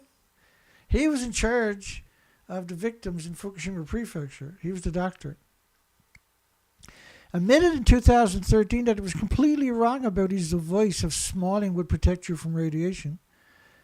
The degenerate monster advised the Japanese government and the Fukushima medical universities that there was no need to distribute potassium iodine tablets to the public because the radiation releases were so low. Can you imagine what kind of piece of freaking shit this guy actually really is? The whole nuclear industry is like that, right? As Speedy, which had 5,500 renderings of radioactive fallout, it's the model for a computer to model radioactive fallout. Paid for by the taxpayers who never got to use it themselves. But there was 5,500 models, and they were given to the American military, but they weren't given to the population. As the data later came out, it revealed that he was completely wrong, and even more disturbing was his excuse for being completely wrong expert advice. He was the expert. I had thought of a nuclear power plant in Japan was properly equipped with filters or something to remove the iodine. And so just time with the word iodine. These people should be in jail for life, right? These are the worst criminals even conceivable. We've pre-nuclear meltdowns, we never conceived of a criminal like this before. And like the International Atomic Energy Agency, and it's not illegal to poison you with radiation, is the reality, see? Otherwise, they couldn't murder your loved ones in the hospitals, right? And other radionuclides. I never imagined such wide areas were contaminated. Of course, he knew obviously he knew this. His response to having misled on a major public health issue, oops, and he's a member of the World Health Organization, for goodness sakes. Anything that comes with the United Nations attached to it is typically as evil as it gets. Or even more eviler. They like try to outdo each other with scumbaggery. And was to be the resident radiation health expert in Japan in case of any nuclear accident. So the member of the World Health Organization was to be the radiation health expert in Japan in case of a nuclear accident. Which is the worst thing could happen. And he'll be chairing a conference on thyroid problems in Fukushima children conveniently scheduled to be right before the remembrance of the 3rd anniversary.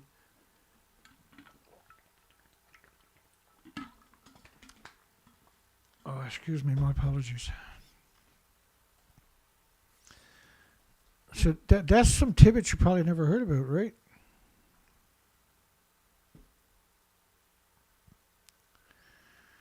Bear with me.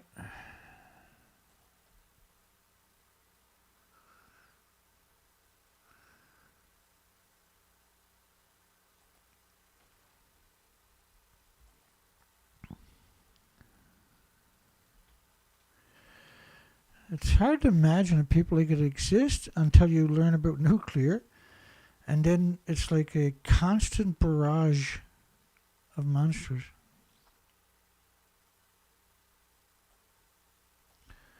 It's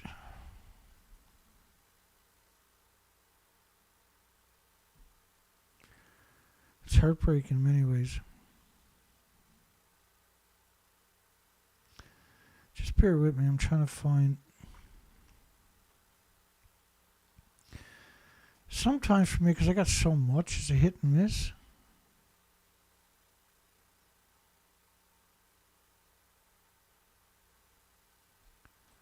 And we got it. One more.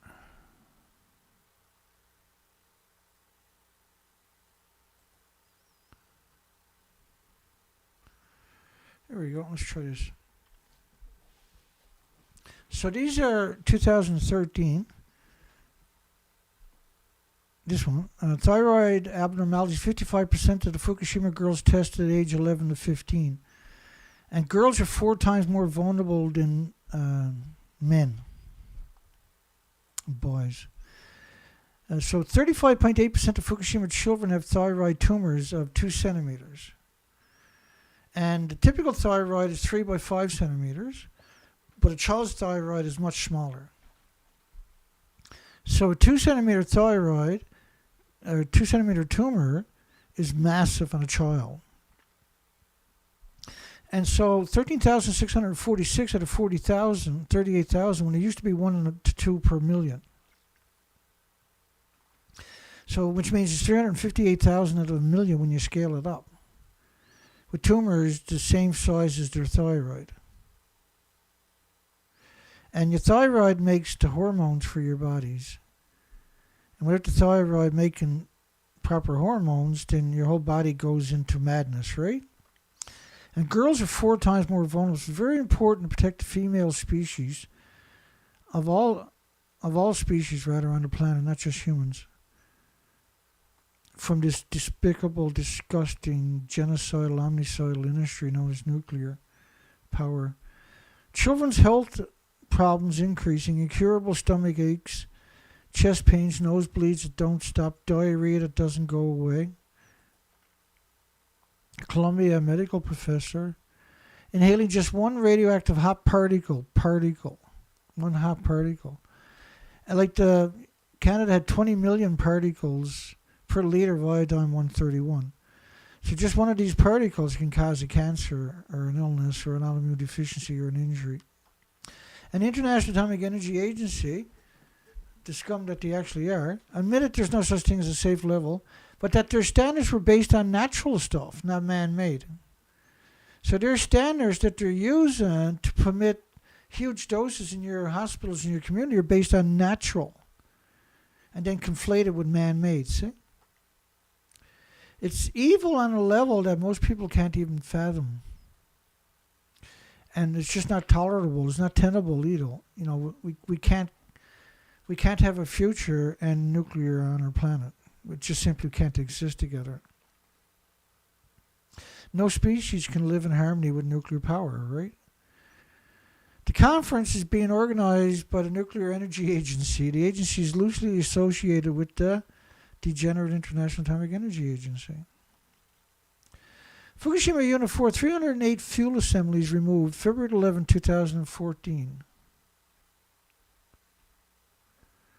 Man, oh man, oh man. When telling a lie is so natural, they don't even try to hide it, right? There's Unit 4, the fuel pools are at the top of the buildings.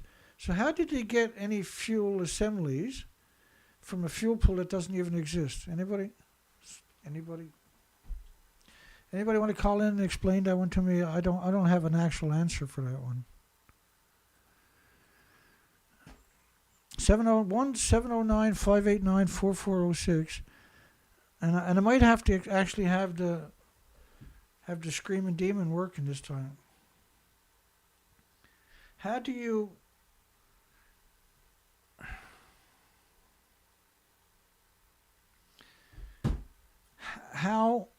get fuel out of a pool that don't exist? How does that work? So Fukushima Unit 4, which is that building, the stump of that building left, that's all that's left of a 190 foot, 65 meter, 19-story building.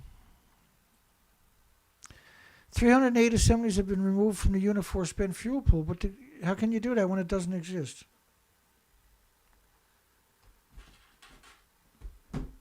Anybody know? Anybody want to call in and tell me how that works? Any nuclear experts out there can call in. 709-589-4406. 308 assemblies were removed from a pool that doesn't exist. Well, that's crazy. The assemblies were transferred to the common spent fuel pool last week, which was at the same level as reactor 1, 2, 3, and 4. It was right beyond reactor 4. And the tsunami swept right through it. And unlike the reactors, the fuel pools at the top, the common spent fuel pool, they're at the bottom. And the evidence clearly suggests they lost the common spent fuel pool.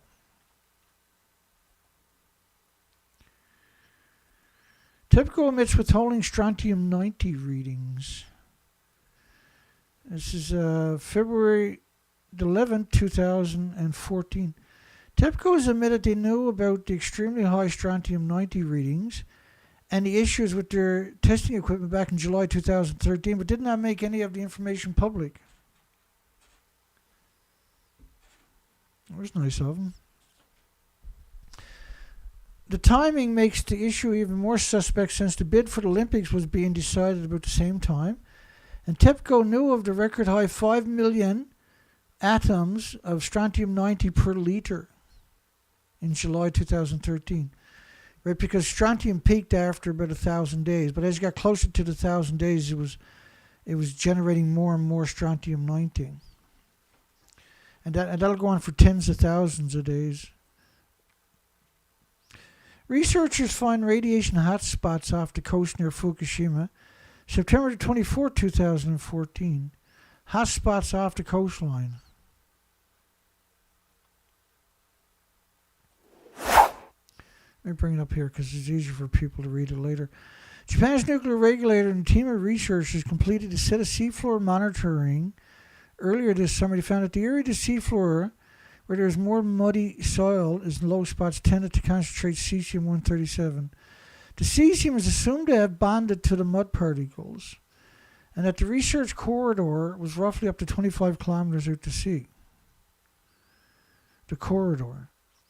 Average cesium-137 concentrations in the seafloor were 90 atoms a kilogram, and areas 4 kilometers out to sea, 20 locations, concentrations of 1,000 atoms a kilogram, and areas 6 kilometers out to sea at levels of 2,000 atoms per kilogram in some locations. So why are you only looking for cesium for, first off? Fukushima health impacts on the victims' families grow. As the third anniversary, this is February 11, 2014, 3/11 disaster draws near. Parents in Japan are still dealing with the impacts from the initial and ongoing exposure to their children. Cesium is still being found in children in Japan as far away as Tokyo.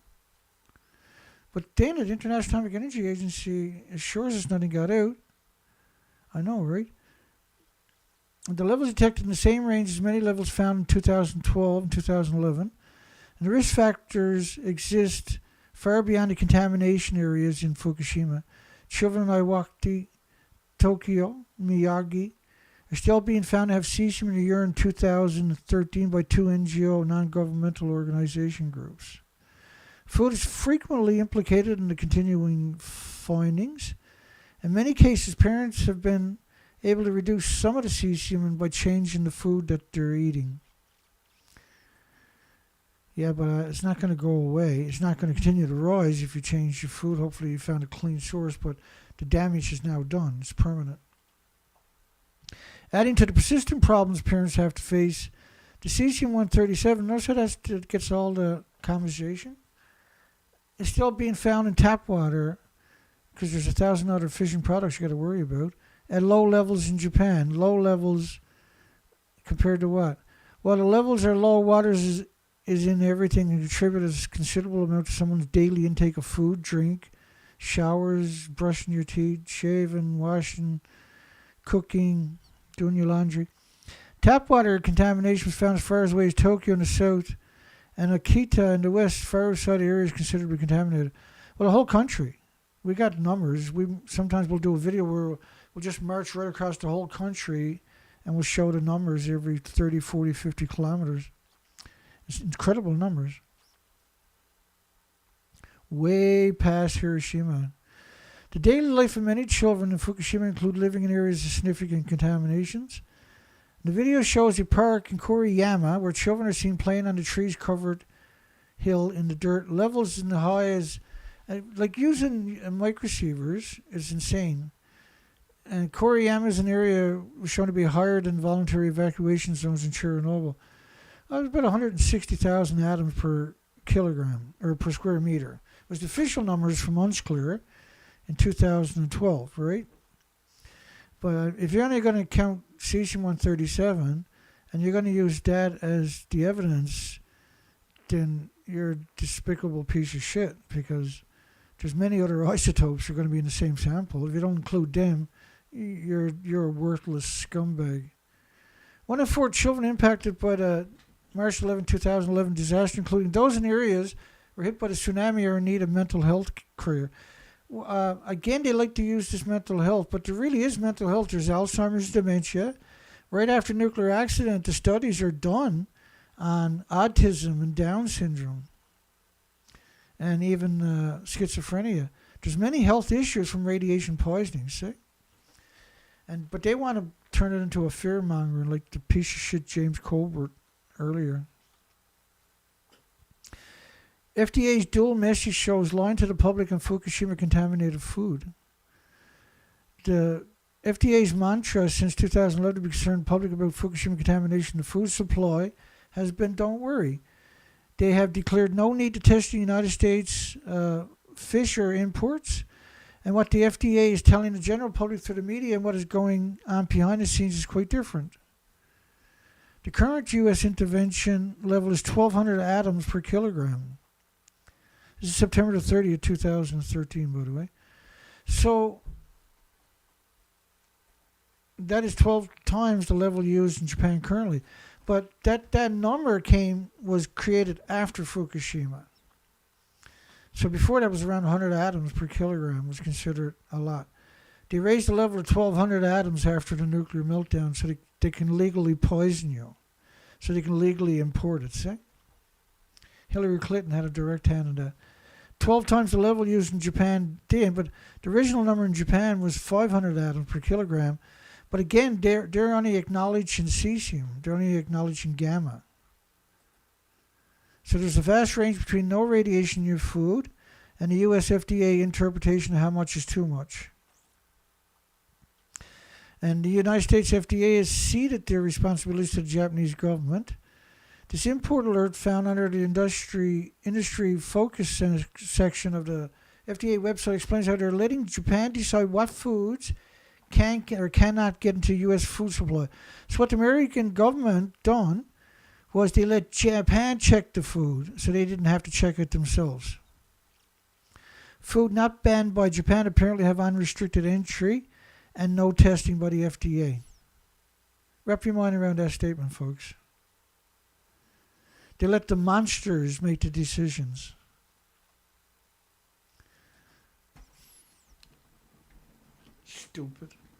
Stupid.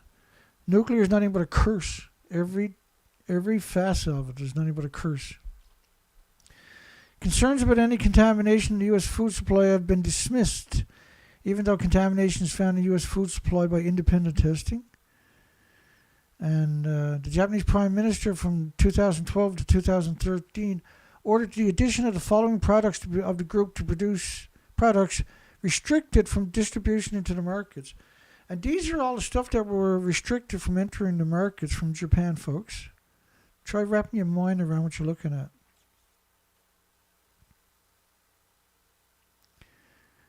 And that's not all of them. There's all of these.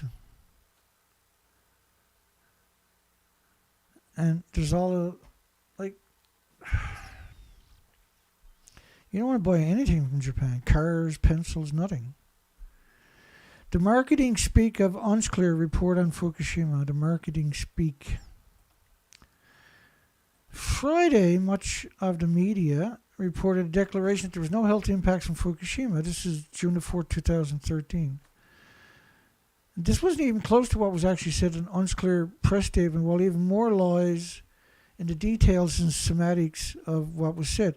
UNSCEAR statement said quite a bit more if you look at the qualifying statements and what they don't say. United Nations Scientific Committee on the Effects of Atomic Radiation are degenerate monsters, by the way. The degenerate monster statement, radiation exposure following nuclear accident in Fukushima Daiichi, did not cause any immediate health effects. And we cried and bitched and whined and sniveled about that statement so many times. It has to be at least 1,000 times we spit venom whenever we mention that statement. It is unlikely to be able to attribute any health effects in the future among the general public and the vast majority of the workers. And what it means immediate is the key. That statement is despicable.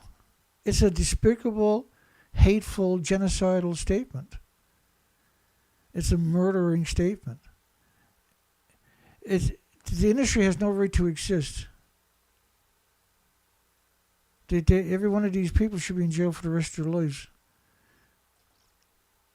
What it means immediately is the key. The same rather illogical statement was repeated ad nauseum at events unraveled in 2011. Immediate health problems typically don't happen unless someone gets a considerable radiation exposure anyway. And though problems with sore throats, nosebleeds, and flu symptoms were widely reported by people in the region after the plant began releasing large amounts of radiation, what immediate doesn't say is what will happen in a few years or a few decades as those exposed may begin to experience health problems. I already showed you a bunch of health problems earlier, right? Like 865,000 extra cancers in the first year. 358,000 of a million with cancer or with thyroid tumors in children's. It is well known that most radiation effects outside of acute exposures happens over time, declaring that they are unlikely to be able to attribute health problems to someone's radiation exposures has long been both a challenge and an out for those trying to deny health problems caused by radiation exposures. There are many examples over decades of those with vested interests trying to blame radiation-related health problems on everything from lifestyle to fear. Oh, you smoke, and how much smoke? How many cigarettes do you smoke? How much alcohol do you drink? You'll hear that constantly when you listen to these lectures, right? UNSCEAR also pointed to problems among the general public, but does not clarify who that general public is.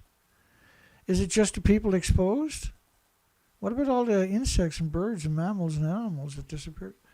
Families are suffering and people have been uprooted and are concerned about their livelihoods and futures and the health of their children.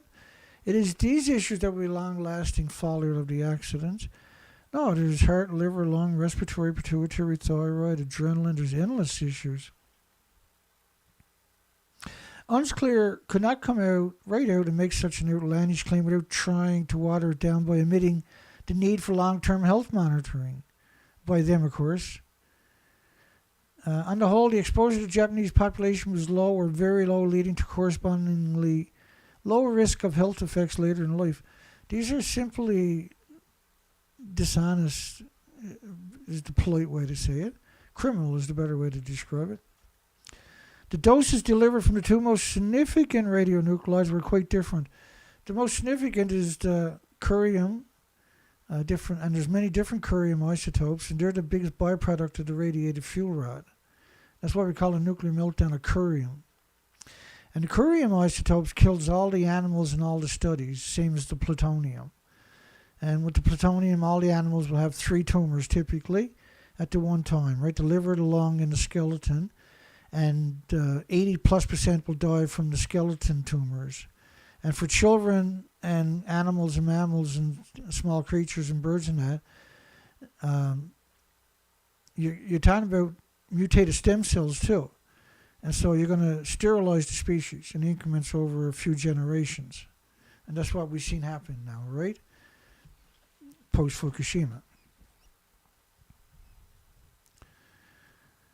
There are reports about workers, the homeless, the destitute, the victims of society, because the nuclear academics ain't going to Fukushima. To foreign TV media in 2011, they admitted that they were sharing dosimeters, and many times a worker would drop the dosimeter to rush into an area known to be highly radioactive. So they would leave their dosimeter beyond a cement barrier or something, run down into an area that was highly radioactive to get something, and then run back, right? They were paying people like $3,000 or $4,000 to go down alleyways and stuff like that originally. And say, well, we'll get the money to you, we'll pay you in cash in a few days, and they would always die before that, right? Workers also, or they wouldn't come back at all. Workers homeless and destitute and victims of society also cited that dosimeters would error out if they encountered areas over a certain level of radiation. So near Unit 1 was cited as the place this happened, so workers would rush past Unit 1. Really? I'd be rushing past Unit 4 and 5, 4 and 3. Not Unit 1. I'd be like same. Obviously, I'd rush past any of them. But Unit 4 and 5, Unit 3 and 4 are right there. Unit 3 was the plutonium mixed oxide, Medusa, for goodness sakes. See, Unit 1 is still basically looks like it's intact, right? But rushing past Unit 4 is a no-brainer.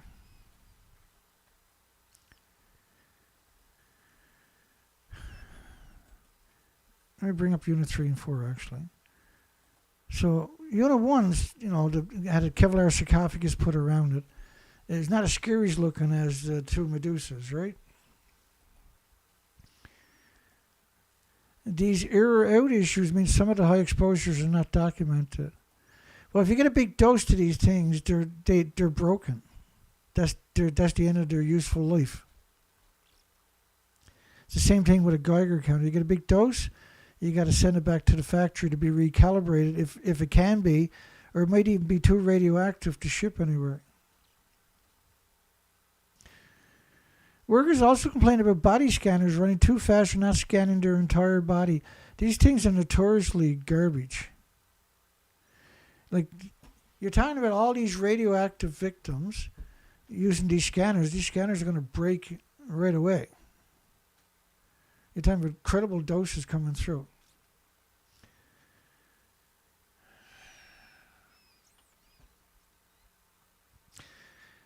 Animal rescue groups have documented a wide variety of health problems among some of the animals left behind that could be caused by their radiation exposures. Confirming this is an issue, many animals, including cattle and horses, who even without proper veterinarian care, food and shelter have been dying in large numbers. Who even with proper veterinarian care, they had proper care, proper food, proper shelter, were still dying in large numbers at the care facilities. And the problem has been ongoing at the horse ranch in Lydia and cattle at the farm sanctuary in Fukushima. This is the boneyard of all the cattle that have died of the same illness at the farm. Veterinarians cannot identify a typical cause. What does that tell us?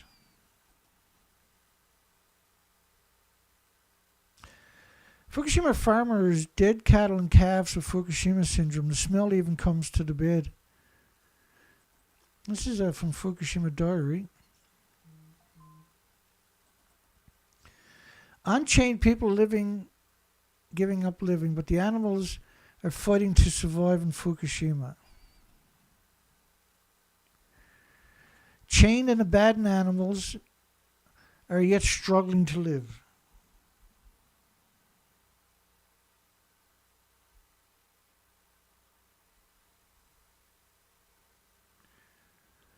Don't think about the meaning of life, but they show us how to live a life. A filmmaker, Mr. Katada, found a dog surviving in an abandoned barn within 20 kilometers of the area of Fukushima. This is what we saw when there's some of these pictures coming up. I'll warn you, coming up right after this. Before I click on it, I'll let you know. They're pretty heartbreaking of cattle. This is what we saw when the cattle were left to die, right, in their stalls, starved to death. Within 20 kilometers of the mandatory evacuation zone, he said, I followed Mr. Matsumura, 53, he's still living in Tomakamachi, 12 kilometers from the Fukushima plant. He takes care of the abandoned animals. We've all heard of them. This guy in particular. Hundreds of cattle were left to die of starvation. And we visited the horrifying barn. We're going to show you those pictures on the count of 3. 1, 2, 2.5, 2 3/4, 3. So these animals were left chained up, basically, to starve to death. But there was also a dog that survived for a year and a half here. And I'm going to show you that pictures coming up that they rescued. The number of lives died after the pain of starving. No water, no food, just like hell. Even if 1 year and a half have passed, still it stinks strongly. This is the brutal truth. These are difficult pictures. In the bottom of this hill, we found an old dog in the oil. It was still alive. It was tied up for a year and a half, but it was able to feed on one of the calves, but it didn't have any water, only when it rained, I guess. In the bottom of the hill, we found an old dog in the oil. It was still alive. It obviously had skin diseases of scabies and mites, heartworm infections, lack of nutrition or water. It was full of ticks and exposed to radiation. This is the dog. We're looking at the dog right now. And this dog is chained up, abandoned for a year and a half. Unbelievable, eh? You're only eating the tiny pieces of the meat sticking around the bones. Has been waiting for the owner for 1.5 years. So there's nothing else there for it to eat.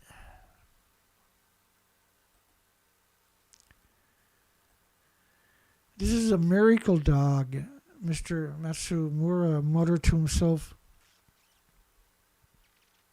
I found myself shivering from being impressed by his next words. This is our destiny. Let's save this dog. And he cuddled to carry the dog out of hell. This is him bringing the dog out to his truck. The dog is full of ticks and fleas, severely emaciated. And so he rescues dogs all the time. But this is...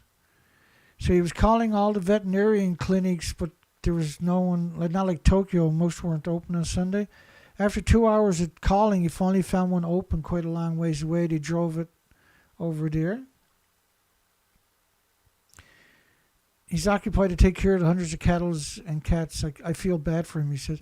But he can't take care of the dog himself because he has just too many himself, right? Hopefully the dog... Now, Buddy said they were going to go visit the dog within a few days, or that next week, right? Implying that the dog wasn't put down. Any dog that can live in that environment for a year and a half, abandoned, tied up, deserves to live. Period.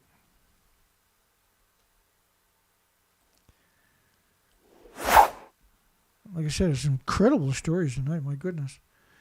Leading director in Japan, nuclear power generation is the only invention that may destroy the future of human beings. And if we do nothing, even Tokyo could become off limits. The Japanese senior politician. The government doesn't tell the truth. If we do nothing, even Tokyo could become off limits. Well, there's nothing you can do. But you got to deal with it. And one of the things we can do is hold these despicable monsters accountable. And try to build a future for the next generation and the species that survives. Like, that's our job. We can't pass this off to another generation. This is our responsibility. We're obligated. This is our obligations. As people, we have an obligation. The industry has abrogated their responsibilities. They need to be held accountable, and we need to work out how to have a future for the next generation.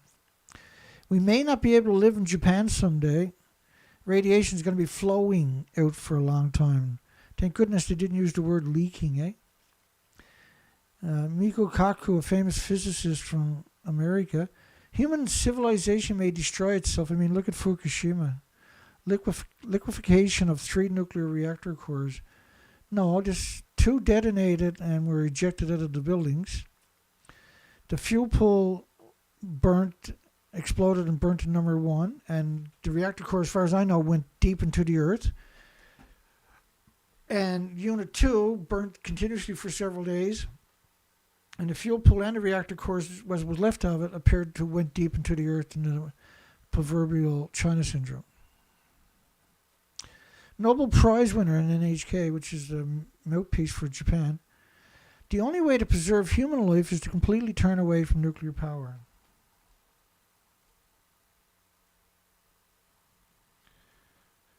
The only way to preserve human life is to completely turn away from nuclear power. Japan Times column.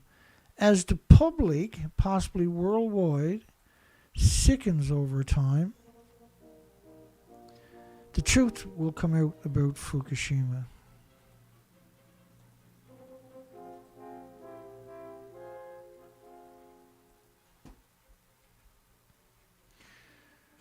I guess that's it for us, is it? We're going to close the poll down. The spammers showed up earlier, but we reposted the poll. Now we have a legitimate poll tonight. Should it be a crime for the International Atomic Energy Agency to cover up Fukushima nuclear meltdown's radioactive fallout for 13 years and another 300? Yeah, Dana. Hell yeah, Dana. Should be a crime. If you made it this far, consider giving us a big zero. Yeah, thanks, Nuke Zero, by the way, for calling in. Lee, appreciate it. Great question. I hope I didn't butcher your call in yet. I think I had the phone turned the wrong way.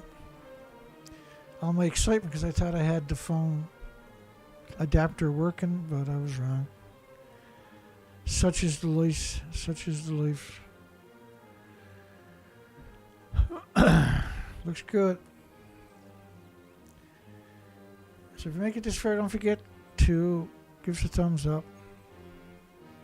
Cost is very little, and it might actually go a long way. You never know, right?